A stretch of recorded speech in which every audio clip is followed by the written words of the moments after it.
O programa Hot Topics em Medicina Intensiva tem como finalidade discutir temas fronteiriços da medicina intensiva, mas ao mesmo tempo colocar mais luz em temas atuais como a medicina personalizada, por exemplo. Hoje o tema diz respeito a perspectivas futuras da medicina intensiva. Para onde vai a medicina intensiva? Escolhemos para o tema Medicina Intensiva Covades o Dr. Rodrigo Azevedo, que é PhD em Medicina Translacional pela Unifesp e coordenador adjunto da UTI do Hospital São Domingos.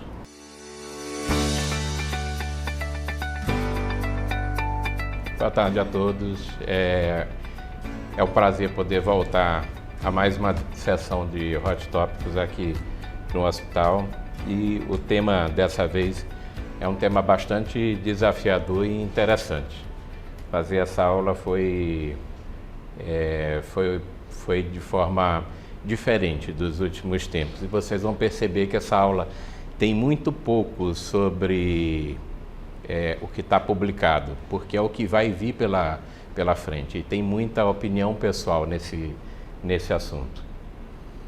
Não tenho nenhum conflito de interesse sobre esse tema e, para a gente esclarecer, Quo Vadis é uma expressão latina que diz onde vais. Quando Pedro estava sendo perseguido por Nero em Roma, ele resolveu fugir de Roma para evitar essa perseguição e ser morto por Nero. Na via de Ápia, quando ele saía de Roma, ele encontra então Jesus carregando uma cruz e pergunta a Jesus: Quo vadis? Onde vais?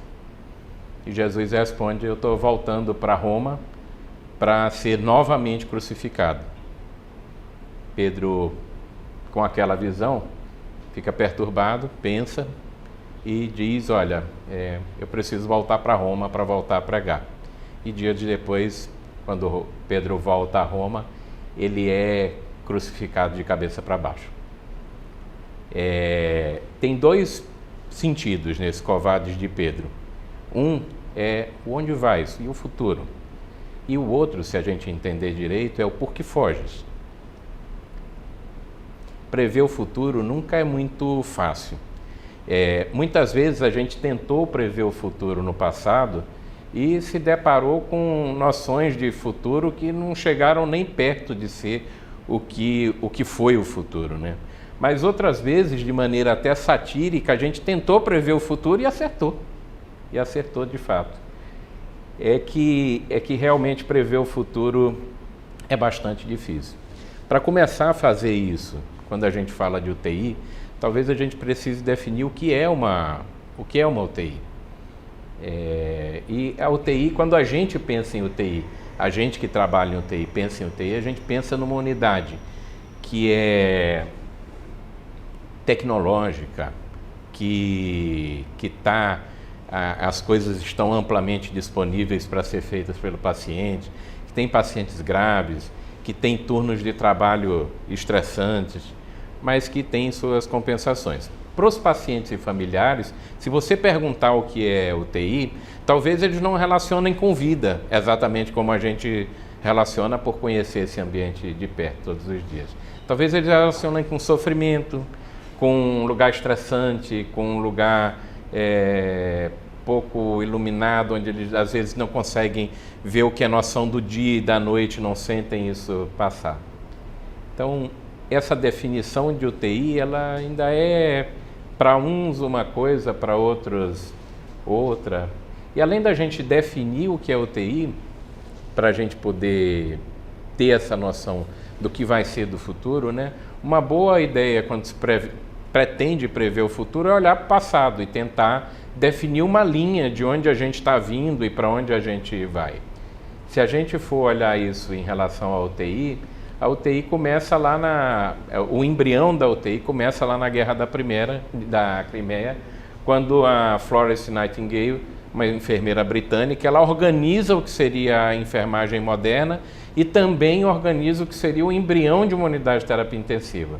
Ela diz: seria muito valioso se eu tivesse um local onde eu conseguisse colocar meus pacientes de pós-operatório e aqueles que exijam uma atenção mais pormenorizada. A gente avança no tempo e 90 anos depois começam as epidemias de poliomielite. E lá, tanto nos Estados Unidos quanto na Península Escandinávia, muitos pacientes acometidos. E a necessidade de usar em larga escala suporte artificial de vida, uma coisa que a gente já conhecia, que é nos pulmões de aço. Mas começam a se fazer enfermarias inteiras de pulmão de aço para suporte de vida desses pacientes. E ali em 1953 o Björn Ibensen, ele descreve pela primeira vez uma técnica de ventilação com pressão positiva. Ele, numa menina de 12 anos, ele faz uma traqueostomia, ele era anestesiologista, fez uma traqueostomia, acoplou um ambu, o que a gente hoje conhece como ambu, e fez turnos de ventilação nessa paciente. Ele recrutou 1.500 voluntários para ficar se alternando em turnos e tratar em torno de 350 pacientes que ele tinha no serviço dele com necessidade de ventilação artificial por conta da polio bubar. E ele reduziu a mortalidade de algo em torno de 90%, 87%, para em torno de 15%. Estava lançado mais um embrião dessa unidade de terapia intensiva moderna. E aí vieram outras técnicas. Em 1952, o Albiach descreve uma técnica de punção percutânea da veia subclávia. Lá desde 1953, logo depois que o Ibensen descreve a técnica de ventilação com pressão positiva, os escandinavos, os suecos, já começam a produzir uma coisa que eles apelidavam de estudante mecânico, porque eram os estudantes que se alternavam em fazer a ventilação dos pacientes, eram os primeiros ventiladores mecânicos de pressão positiva. E aqui representados pelo Bird Mark VII de 1957. Andamos mais e aí percebemos uma outra necessidade. Lá na Califórnia, Dr. Max Herriweil e sua equipe, eles fundam os primeiros leitos de uma enfermaria de choque, um shock ward, onde eles recolhem todos os recursos de tecnologia da época e dispõem para aquele paciente usar. Qual era a necessidade? Era que os pacientes com síndrome coronariana aguda, de repente, morriam e ninguém sabia exatamente o que tinha acontecido.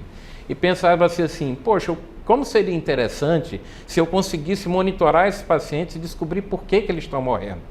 O que acontece quando eles morrem, para eu tentar reverter essas causas de óbito. E, simultaneamente, lá em Baltimore, o Dr. Peter Safar, ele começa também a colocar pacientes de trauma e outros pacientes graves com insuficiência respiratória num local especial, onde ele podia aplicar técnicas de atendimento primário desses pacientes, o que viria a ser o nosso ABC do atendimento primário. O próprio Safar também, indicado 3 vezes para Prêmio Nobel da Medicina, fez uma descoberta que também revolucionou muito a medicina, que foi a técnica de respiração boca a boca.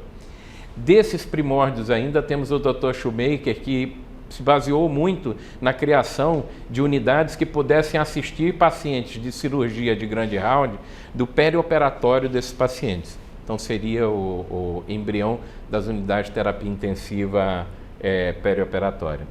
E as coisas foram passando. Em 1970 se descreve um catéter de artéria pulmonar capaz de flutuar pela circulação e medir débito cardíaco, e levar esse catéter para a beira do leito. E mais, e aí isso começa a organizar a terapia intensiva como especialidade, com a criação das associações e das publicações de terapia intensiva. Essas associações, elas tinham a finalidade de organizar o conhecimento científico, de trazer pessoas para discutir sobre terapia intensiva e de publicar, difundir conhecimento científico sobre a nossa especialidade. Na América, então, passa a se chamar de Critical Care Medicine, na Europa, de Intensive Care Medicine ou Intensive Care Therapy. Mas se a gente olhar para o retrovisor e ver que esse caminho agora já é um caminho bem pavimentado, a gente talvez tenha condição de identificar alguns pontos que foram comuns nessa história e que são pontos que vão continuar conosco no futuro. Um deles é que as pessoas tiveram problemas ao longo da história e esses problemas geraram necessidades e foram dessas necessidades que surgiram as unidades de terapia intensiva. E esses problemas vão continuar acontecendo. Essas necessidades vão mudar, mas não vão deixar de existir. E o que foi comum na criação das unidades de terapia intensiva foi a organização. Lembram lá da Florence, quando ela organizou os grupos de enfermagem, quando ela organizou os pacientes para estarem no mesmo local? Lembram do Safar, quando ele disse, olha, é preciso ter um protocolo de atendimento primário? E isso está no nosso dia a dia da UTI. O desenvolvimento técnico, tecnológico e científico, ele sempre foi muito presente. Olha aquela shock ward, né? Você olha em volta do leito do paciente e está cheio de aparelhos.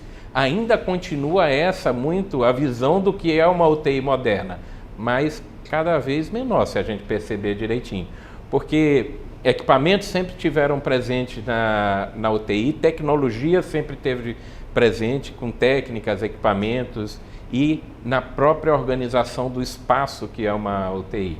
E principalmente, a gente precisa de gente para conduzir tudo isso. Gente treinada, gente que seja especialista de fato naquele assunto. E a especialidade então caminhou nesse sentido.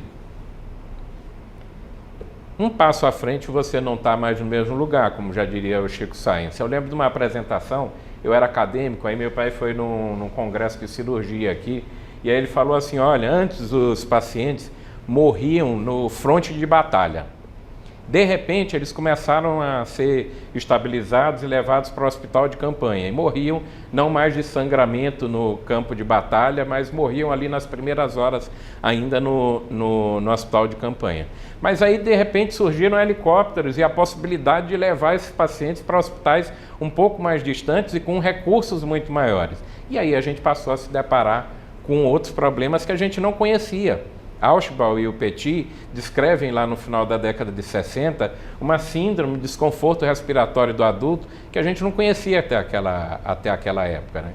Mas se é SARA, então isso para nós é um problema resolvido, porque hoje eu chego, eu coloco lá sedação para o paciente, eu entubo, eu coloco na ventilação mecânica, não mais esse ventilador, ventiladores mais modernos hoje em dia.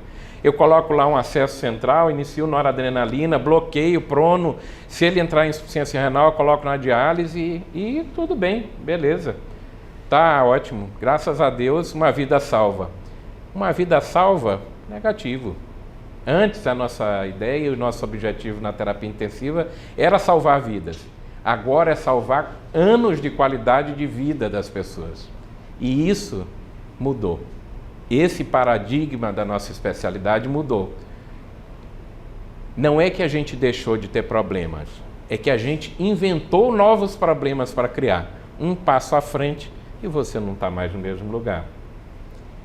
Iatrogenias, lesões causadas por dispositivos, lesões por pressão, infecções relacionadas à assistência em saúde, PICS, após Intensive Care Syndrome. A noção de que a gente pode estender a vida das pessoas quase que de maneira indeterminada, mas será justo estender a vida dessas pessoas de maneira indeterminada ou sem qualquer justificativa para isso? E aí começa a surgir a ideia de, poxa, vamos humanizar um pouco mais esse nosso cuidado, vamos discutir cuidado paliativo nesses pacientes. Uma necessidade cada vez maior de leitos de UTI e uma proporção cada vez maior de leitos de UTI nas estruturas de saúde. E com isso, a necessidade de formar equipes. Mas não só de formar e de manter, porque nosso dia a dia é estressante. E passa-se a ter a necessidade de manter essas equipes eficazes, manter equipes produtivas e lidar com o burnout dessa equipe. Além disso tudo, como se não fosse já tudo muito difícil, lidar com eficiência e com custo. Fazer tudo isso de maneira mais efetiva, com menor custo. É bem difícil. Aí está o outro ponto da questão levantada por Pedro, né? Se a gente imaginar que, poxa, mas isso tudo é muito difícil, e por que foges? Não fugiremos, né? A gente passou por um período muito difícil agora de pandemia, e a maioria de nós teve medo de entrar nas UTIs nos primeiros casos que surgiram.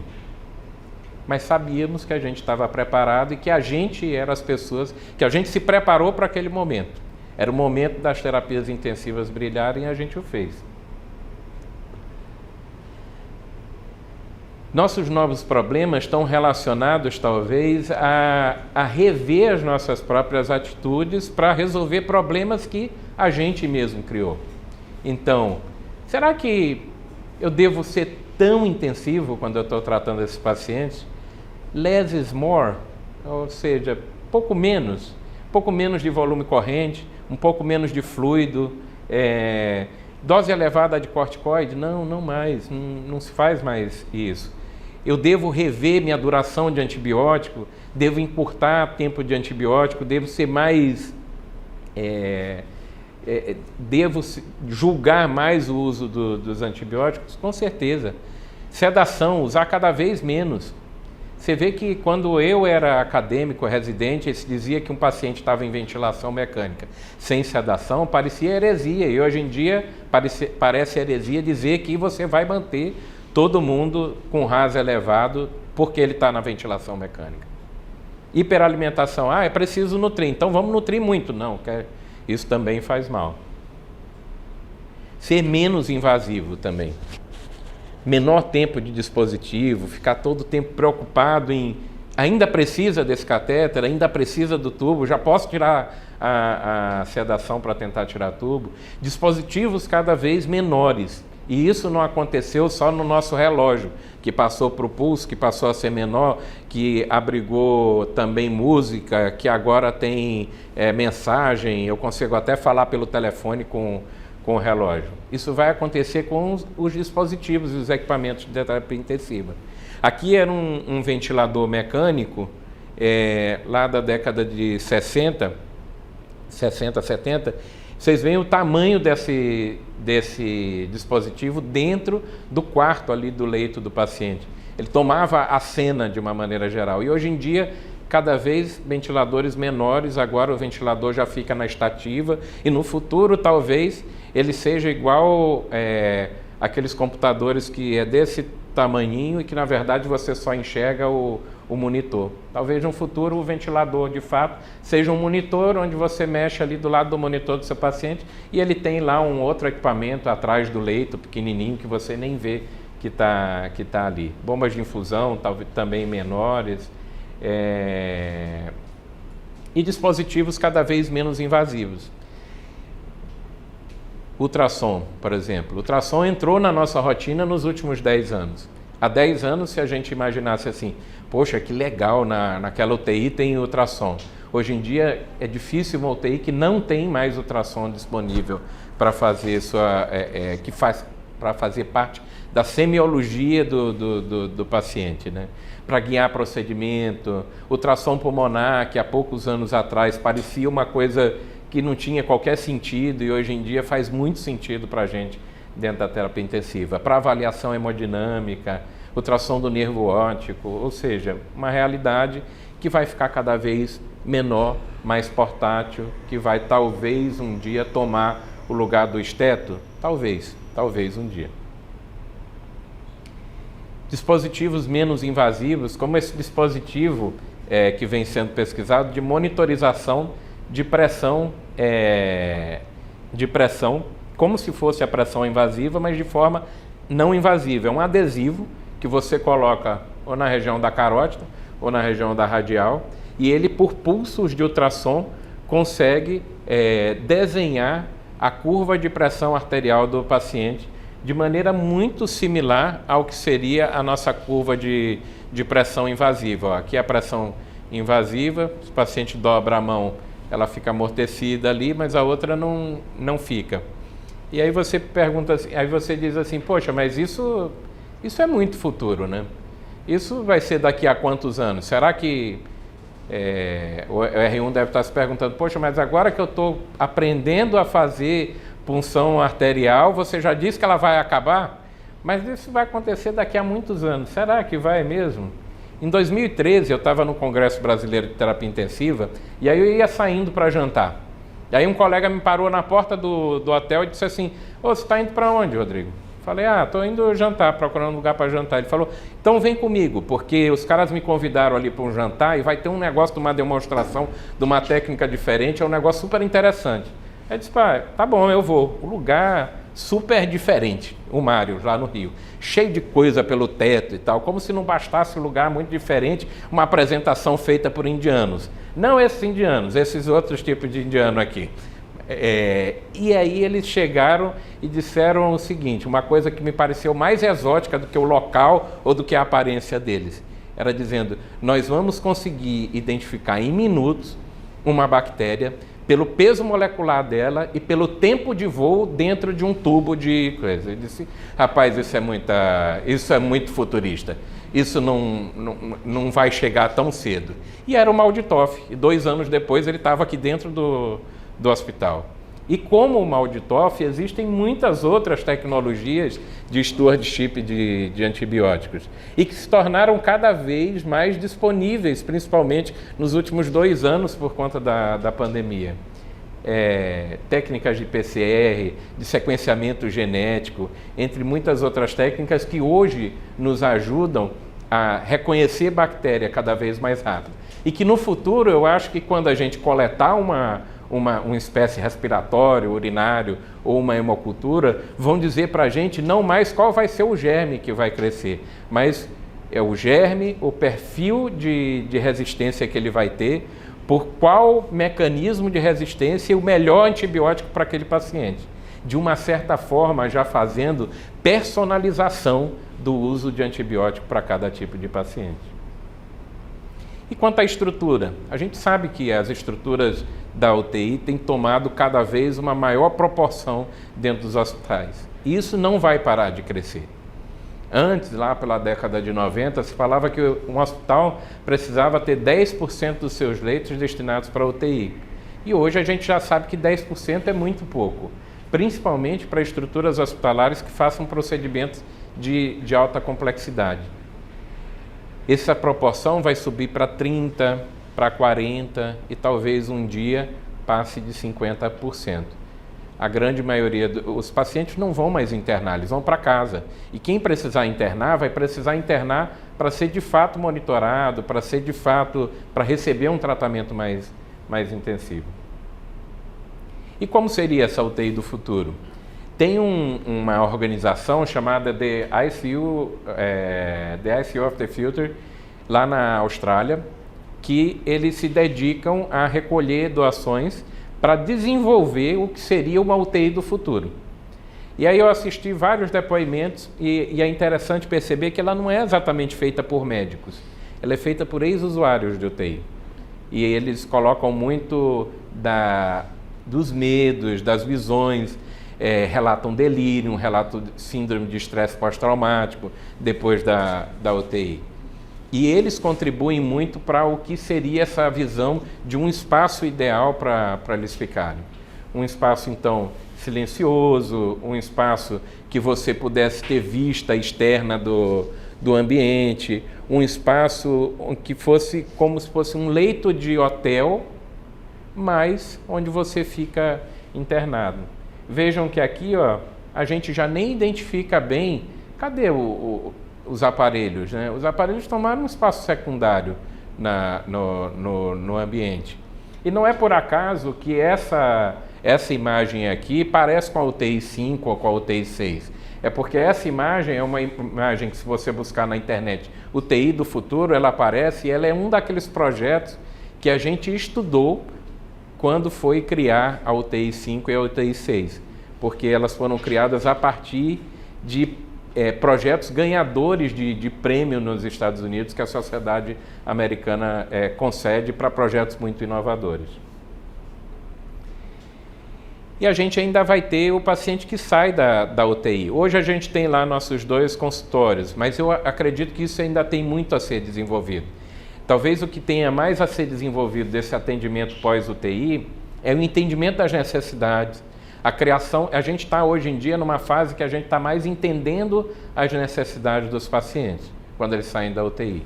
Mas no futuro a gente vai ter condição de dizer, olha, essas são as maiores necessidades dos pacientes que saem da UTI, nós temos protocolos de tratamento para cada um, nós individualizamos de uma certa forma, ou personalizamos o tratamento para cada um a partir de um certo ponto. A gente vai ter equipes específicas de atendimento do pós-UTI ou da recuperação da UTI, e esse atendimento pode ir além do hospital. A gente desenvolveu muito telemedicina nesse período. Talvez a gente vá poder ser, no futuro, a equipe de assistência desses pacientes quando eles estiverem no home care, sem sair da UTI e sem o paciente sair de casa. Essa mesma estrutura tende a ser humanizada, né? Essa foto da nossa praça, não à toa, ela já foi para a aula do Jean-Louis Vincent como sendo uma parte de uma UTI do futuro. É porque isso realmente é o futuro das UTIs. As UTIs vão ter que ter áreas abertas no futuro para que as pessoas possam quebrar um pouco aquela internação de 20 dias dentro de um ambiente fechado, com ar-condicionado, sem ver a vida do lado de fora e sem tudo fazer muito, sem as coisas fazerem muito sentido para elas. Então elas vão poder sair da UTI tomando lá a nutrição parenteral para iniciar a reabilitação delas ainda dentro da UTI. Aqui no caso fazendo o cicloergômetro com nossa fisioterapeuta.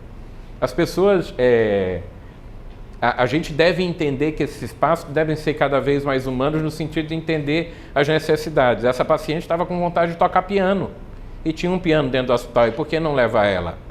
Por que não criar esses espaços dentro do hospital? Por que o hospital não pode ser um hotel? No hotel você não vai, sai do seu quarto e vai na sala de jogos? Ou vai ou vai na beira da piscina para tomar sol? Os hospitais também podem ser dessa forma. Da mesma forma que a gente deve entender que essa humanização deve se estender para toda a família.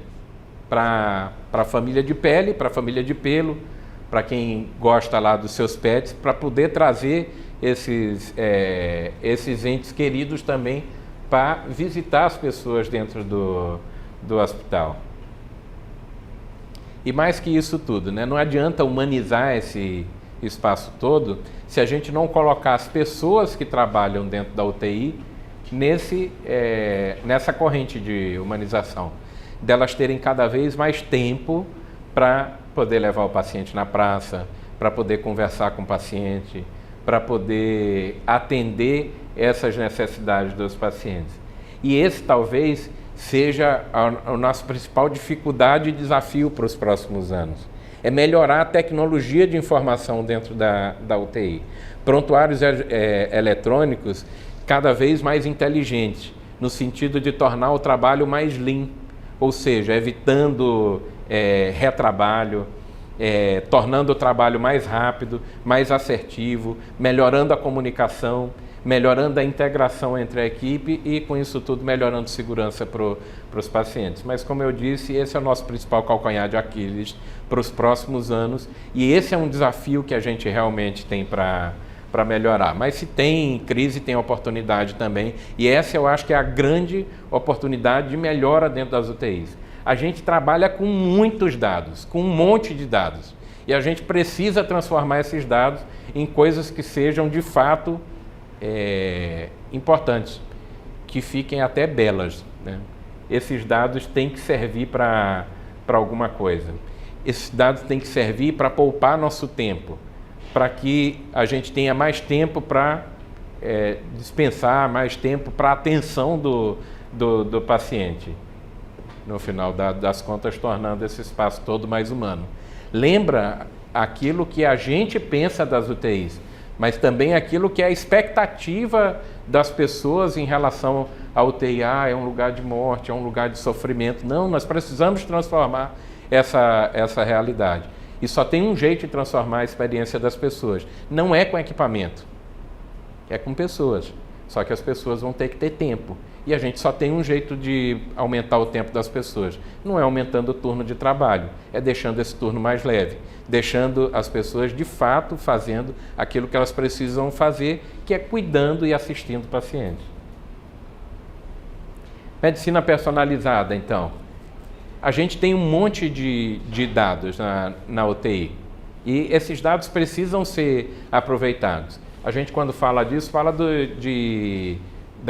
Big Data hoje em dia. Big Data para realmente a gente tentar entender características de grupos de pacientes que possam se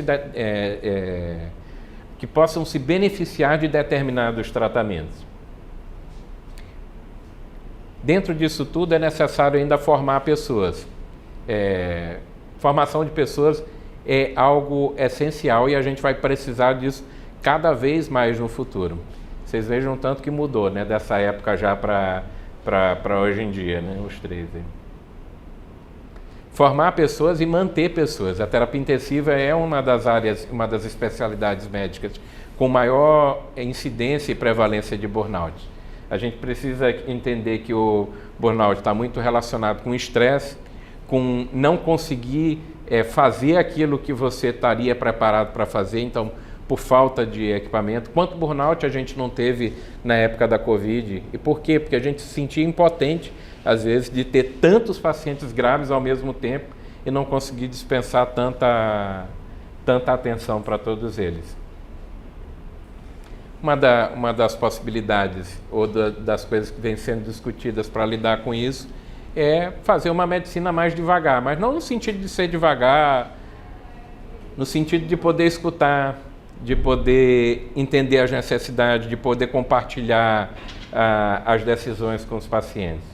Esse movimento de Slow Medicine, eu acho que ele é bastante interessante e que precisa ter um contraponto, né? Se a gente precisa ser mais eficaz, trabalhar mais, render mais, espera aí, mas do outro lado precisa ter alguma coisa que seja um contraponto. Eu acho que isso é interessante. E a eficiência? Porque se de um lado a gente deseja tudo isso, do outro lado tem que ter alguém que está bancando isso. E o dinheiro não é infinito. O dinheiro não é infinito. Só que a gente fica preocupado e ao mesmo tempo sabe que isso vai acontecer, sabe que isso precisa acontecer, porque a ideia é o quanto esse financiamento vai impactar nos reais objetivos das UTIs de tratar das pessoas também.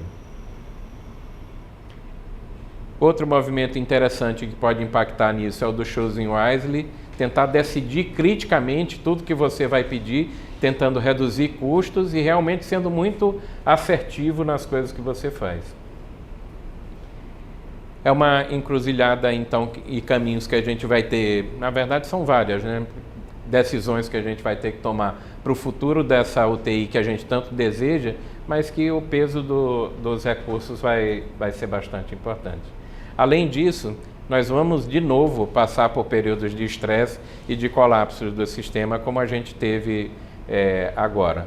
Mas ao mesmo tempo, percebam que os últimos 2 anos foram um período de desenvolvimento muito grande dentro da área de terapia intensiva. Ou seja, se há crise, realmente há oportunidade. Nada desenvolveu tanto a tecnologia de informação dentro dos hospitais como o Covid nos últimos 2 anos. A gente nunca aplicou tanto os conhecimentos de síndrome de desconforto respiratório quanto aplicou e desenvolveu nos últimos 2 anos. E isso tudo fica de legado desses períodos de colapso. Além de uma outra coisa que a gente leva para frente. Nossas UTIs não podem trabalhar tão justa, né? A gente tem que ter uma certa margem, uma folga, para esses períodos de epidemia poder crescer um pouco o serviço e depois diminuir. Isso certamente a gente vai voltar a passar no futuro, como já passou em outras áreas, em outras épocas da nossa história. A melhor maneira de tentar prever o futuro é criá-lo. Esse hospital, até o momento, ele foi criado pensando em 30, 40 anos à frente. As coisas aqui nunca foram... Não, a gente é um hospital no Maranhão, e por isso a gente deve se contentar em ser o que é a maioria dos hospitais. A UTI, como um carro-chefe do hospital, sempre foi pensada em muitos anos à frente. Por isso que a maioria das coisas que eu digo aqui que vai ser a UTI do futuro, vocês já enxergam como sendo coisas muito próximas do presente, mas não são tão assim. A maioria dos serviços ainda não dispõe de tudo isso que a gente falou aqui. A gente tem desafios? Tem muitos, porque a gente vai continuar sendo o hospital que pensa 30 anos à frente. Ou, pelo menos, eu espero que a próxima gestão desse hospital entenda que a gente quer continuar sendo o hospital que pensa 30 anos à frente e quer continuar sendo a vanguarda de tudo isso. Muito obrigado.